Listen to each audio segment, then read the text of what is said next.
All right, we're going to move on to our next section, which is national security. And I do want to start with the security of our elections and some breaking news from overnight. Just last night, top intelligence officials confirmed again that both Russia and Iran are working to influence this election. Both countries have obtained U.S. voter registration information, these officials say, and Iran sent intimidating messages to Florida voters. This question goes to you, Mr. Vice President. What would you do to put an end to this threat? You have 2 minutes uninterrupted. I made it clear, and I ask everyone else to take the pledge. I made it clear that any country, no matter who it is, that interferes in American elections will pay a price. They will pay a price. And it's been overwhelmingly clear this election, I won't even get into the last one, this election, that Russia has been involved, China has been involved to some degree, and now we learn that Iran is involved. They will pay a price if I'm elected. They're interfering with American sovereignty. That's what's going on right now. They're interfering with American sovereignty. And to the best of my knowledge, I don't think the president said anything to Putin about it. I don't think he's talking to him a lot. I don't think he said a word. I don't know why he hadn't said a word to Putin about it. And I don't know what he has recently said, if anything, to the Iranians. My guess is he'd probably be more outspoken with regard to the Iranians. But the point is this, folks. We are in a situation where we have foreign countries trying to interfere in the outcome of our election. His own national security advisor told him that what is happening with his buddy, I will. His buddy, Rudy Giuliani, he's being used as a Russian pawn. He's being fed information that is Russian, that is not true. And then what happens? Nothing happens. And then you find out that everything that's going on here about Russia is wanting to make sure that I do not get elected the next president of the United States because they know I know them and they know me. I don't understand why this president is unwilling to take on Putin when he's actually paying bounties to kill American soldiers in Afghanistan, when he's engaged in activities that are trying to destabilize all of NATO. I don't know why he doesn't do it, but it's worth asking the question, why isn't that being done? Any country that interferes with us will, in fact, pay a price because they're affecting our sovereignty. President Trump, same question to you. Let me ask the question. You're going to have 2 minutes to respond. For 2 elections in a row now, there has been substantial interference from foreign adversaries. What would you do in your next term to put an end to this? 2 minutes uninterrupted. Well, let me respond to the first part, as Joe answered. Joe got $3.5 million from Russia, and it came through Putin because he was very friendly with the former mayor of Moscow, and it was the mayor of Moscow's wife. And you got $3.5 million. Your family got $3.5 million. And you know, someday you're going to have to explain, why did you get 3.5? I never got any money from Russia. I don't get money from Russia. Now, about your thing last night, I knew all about that. And through John Ratcliffe, who is fantastic, DNI, he said, the one thing that's common to both of them, they both want you to lose because there has been nobody tougher to Russia. Between the sanctions, nobody tougher than me on Russia. Between the sanctions, between all of what I've done with NATO, you know, I've got the NATO countries to put up an extra $130 billion, going to $420 billion a year. That's to guard against Russia. I sold, while he was selling pillows and sheets, I sold tank busters to Ukraine. There has been nobody tougher on Russia than Donald Trump.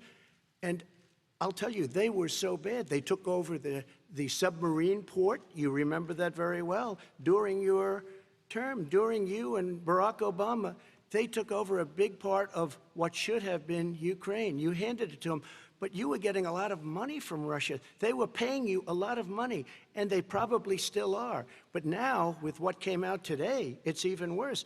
All of the emails, the horrible emails of the kind of money that you were raking in, you and your family. And Joe, you were vice president when some of this was happening, and it should have never happened. And I think you owe an explanation to the American people. Why is it? Somebody just had a news conference a little while ago who was essentially supposed to work with you and your family, but what he said was damning. And regardless of me, I think you have to clean it up and talk to the American people. Maybe you can do it right now.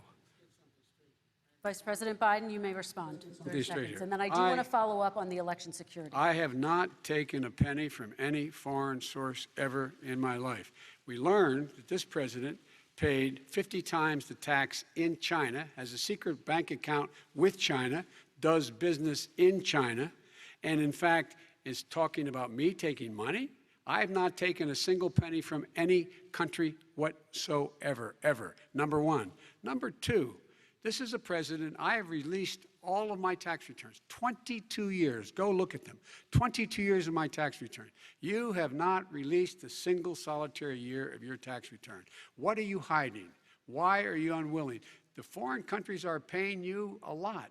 Russia's paying you a lot. China's paying you a lot. And your hotels and all your businesses all around the country, all around the world. And China's building a new road to a new a golf course you have overseas. So what's going on here? Why don't release your tax return or stop talking about corruption? President Trump, your response. First of all, I called my accountants under audit. I'm going to release them as soon as we can. I want to do it, and it'll show how successful, how great this company is. But much more importantly than that, people were saying $750. I asked them a week ago, I said, what did I pay? They said, sir, you prepaid tens of millions of dollars. I prepaid my tax. Tens over the last number of years. Tens of millions of dollars I prepaid because at some point they think it's an estimate. They think I may have to pay tax. So I already prepaid it. Nobody told me that. Did your accountant Nobody tell you told when you you that. could release Excuse them? me. And it wasn't written whenever they write this. They keep talking about $750, which I think is a filing fee. But let me just tell you, I prepaid millions and millions of dollars in taxes. Number one. Number two, I don't make money from China. You do. I don't make money from Ukraine. You do. I don't make money from Russia. You made $3.5 million, Joe, and your son gave you. They even have a statement that we have to give 10% to the big man. You're the big man, I think. I don't know, maybe you're not, but you're the big man, I think. Your son said we have to give 10% to the big man. Joe, what's that all about? It's terrible. All right, gentlemen, I want to ask you both some questions about all of this. I'm going to let you both respond very quickly. You just said you spoke to your accountant about potentially releasing your taxes. Did he tell you when you can release them? Do you have a deadline for when you're going to release them to the American people? I get treated worse than the Tea Party got treated. Because I have a lot of people in there, deep down in the IRS, they treat me horribly. We made a deal, it was all settled until I decide to run for president. I get treated very badly by the IRS, very unfairly. But we had a deal all done. As soon as we're completed with the deal, I want to release it. But I have paid millions and millions of dollars, and it's worse than paying. I paid in advance. It's called prepaying your taxes. I paid in advance. I want to ask you both about questions regarding your potential foreign entanglements and questions that have been raised to give you both a chance to talk about this more broadly. Respond very quickly, and then I'll get to my question. Why did he's been saying this for 4 years? Show us. Just show us. Stop playing around. You've been saying for 4 years you're going to release your taxes. Nobody knows it, Mr. President. What they do know is you're not paying your taxes, or you're paying taxes that are so low. When last time he said what he paid, he said, I only pay that little because I'm smart. I know how to game the system. Come on. Come on, folks. So, President Trump, and then I want to get to two questions to both of you on this. I was put through a phony witch hunt for 3 years. It started before I even got elected. They spied on my campaign. No president should ever have to go through what I went through. Let me just say this. Mueller and 18 angry Democrats and FBI agents all over the place spent $48 million. They went through everything I had, including my tax returns, and they found absolutely no collusion and nothing wrong. $48 million. I guarantee you, if I spent $1 million on you, Joe, I could find plenty wrong. Because the kind of things that you've done and the kind of monies that your family has taken, I mean, your brother made money in Iraq. Millions of dollars. Your other brother made a fortune, and it's all through you, Joe. And they say you get some of it, and you do live very well. You have houses all over the place. You live very well. All right, gentlemen, let me just ask some questions about all of this broadly. Vice President Biden, there have been questions about the work your son has done in China and for a Ukrainian energy company when you were vice president. In retrospect, was anything about those relationships inappropriate or unethical? Nothing was unethical. Here's what the deal. With regard to Ukraine, we had this whole question about whether or not, because he was on the board, I later learned of a Burisma, a company, that somehow I had done something wrong. Yet every single solitary person, when he was going through his impeachment, testifying under oath who worked for him, said, I did my job impeccably. I carried out U.S. policy. Not one single solitary thing was out of line. Not a single thing, number one. Number two, the guy who got in trouble in Ukraine was this guy trying to bribe the Ukrainian government to say something negative about me, which they would not do and did not do because it never, ever, ever happened. My son has not made money in terms of this thing about, what are you talking about, China. I have not had, the only guy made money from China is this guy. He's the only one. Nobody else has made money from China. Never President did Trump, deal with let China. me By the ask way, my question to you. But and could then I just, you'll- one thing? Very quickly. His son didn't have a job for a long time, was sadly no longer in the military service. I won't get into that. And he didn't have a job. As soon as he became vice president, Burisma, not the best reputation in the world, I hear they paid him $183,000 a month. Listen to this. 183, and they gave him a $3 million upfront payment. All right. And he had no energy I'm going to let the Vice President That's respond to that quickly, and 100% then I need to get to a dishonest. question to you. Very No quickly, Mr. basis for Vice that. Everybody investigated that. No one said anything he did was wrong in Ukraine. Okay, President Trump, this is for you. Since you took office, you've never divested from your business. You've personally promoted your properties abroad. A report this week, which was referenced, does indicate that your company has a bank account in China. So how can voters know that you don't have any foreign conflicts of interest? I have many bank accounts, and they're all listed, and they're all over the place. I mean, I was a businessman doing business. The bank account you're referring to, which is, everybody knows about it, it's listed. The bank account was in 2013. That's what it was. It was opened it was closed in 2015, I believe. And then I decided, because I was thinking about doing a deal in China like millions of other people. I was thinking about it, and I decided I'm not going to do it. Didn't like it. I decided not to do it. Had an account open, and I closed it. Okay. Excuse me. And then, unlike him, where he's vice president and he does business, I then decided to run for president after that. That was before. So I closed it before I even ran for president, let alone became president. Big difference. He is the vice president of the United States, and his son, his brother, and his other brother are getting rich. They're like a vacuum cleaner. They're sucking Okay, up money every President Trump, place he thank goes. you. We do Not need to true. move on. I do want to ask you, Vice President Biden, about China. Let's talk about China more broadly. There have, of course, President Trump has said that they should pay for not being fully transparent in regards to the coronavirus. If you were president, would you make China pay? And please be specific. What would that look like? What I'd make China do is play by the international rules, not like he has done. He has caused the deficit of China to go up, not down, with China, up, not down. We are making sure that in order to do business in China, you have to give all your intellectual property. You have to have a partner in China. It's 51%. We would not do that at all, number one.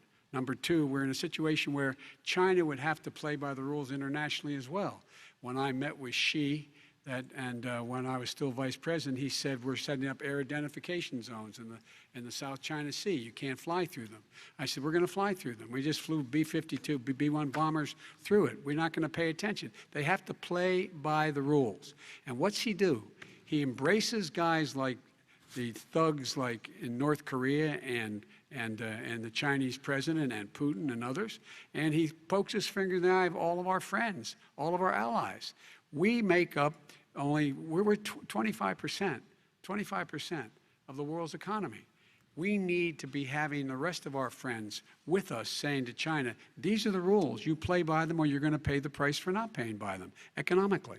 That's the way I will run it, and that's what we did in upholding steel tariffs and a range of other things when we were president and vice president. All right, let's talk about North Korea. Excuse me, no, I have to Yes. respond to that. Okay, very quickly, and then His we're son going to move walked on out to with North $1.5 Korea. billion from China to Not manage after true. spending 10 minutes in office and being in Air Force Two, number one. Number two, there's a very strong email talking about your family wanting to make $10 million a year for introductions. President Trump, on China policy, true. though, what No, but wait a specifically are minute. you going to do? What specifically are you going to do to make China pay? You've said you're going First to of make all, them pay. China is paying. They're paying billions and billions of dollars. I just gave New $28 billion. sanctions? New sanctions? I just gave $28 billion to our farmers. Taxpayers' money.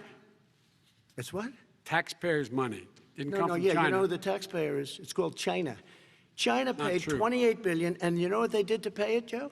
They devalued their currency, and they also paid up. And you know who got the money? Our farmers, our great farmers, because they were targeted. You never charged them anything. Also, I charged them 25% on dumped steel because they were killing our steel industry. We were not going to have a steel industry. Okay. And now we have a steel industry. Okay, Vice President Biden, your response, please. My response is, look, this isn't about, there's a reason why he's bringing up all this malarkey. There's a reason for it. He doesn't want to talk about the substantive issues. It's not about his family and my family. It's about your family. And your family's hurting badly. If you're making less than, if you're a middle-class family, you're getting hurt badly right now. You're sitting at the kitchen table this morning deciding, well, we can't get new tires, they're bald because we have to wait another month or so. Or are we going to be able to pay the mortgage? Or who's going to tell her she can't go back to community college? They're the decisions you're making in the middle-class families like I grew up in Scranton and Claymont. They're in trouble. We should be talking about your families, but that's the last thing he wants to talk about. I want to typical talk about statement. North Korea. Excuse me, just I do for want one to turn second, to please. 10 seconds, Mr. President. That's 10 a seconds. typical political statement. Let's get off this China thing, and then he looks, the family, around the table, everything. Just a typical politician when I see that. Let's talk about I'm not North a typical Korea now. politician. Okay, That's why I President got elected. Let's get off the subject of China. Let's talk around sitting around the table. All right. Come on, Joe, you can do better. We're going to talk about North Korea now. President Trump, you've met with North Korean leader Kim Jong-un 3 times. You've talked about your beautiful letters with him. You've touted the fact that there hasn't been a war or a long-range missile test. And yet North Korea recently rolled out its biggest ever intercontinental ballistic missile and continues to develop its nuclear arsenal. Do you see that as a betrayal of the relationship you forged? Just 30 seconds here because we need to get on to the next So when I met with Barack Obama, we sat in the White House right at the beginning, had a great conversation. It was supposed to be 15 minutes, and it was well over an hour. He said the biggest problem we have with North Korea. He indicated we will be in a war with North Korea. Guess what? It would be a nuclear war, and he does have plenty of nuclear capability. In the meantime, I have a very good relationship with him. Different kind of a guy, but he probably thinks the same thing about me. We have a different kind of a relationship. We have a very good relationship, and there's no war.